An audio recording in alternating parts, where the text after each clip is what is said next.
तर आता एका पाठोपाठ एक सण येत आहेत. आता गणपती आलेत, लगेच गौराई पण येतील आणि गौराई आल्या की आपण सगळे फराळाचं बनवतो.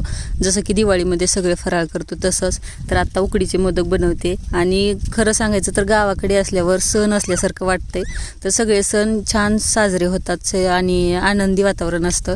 तसं शहरामध्ये सण आहे की नाही हे सुद्धा कळत नाही, फक्त करायचं आणि खायचं एवढं एकच असतं शहरामध्ये. कारण सण असल्यासारखं वाटतच नाही, कोणी घराच्या बाहेर नसतं त्यामुळं.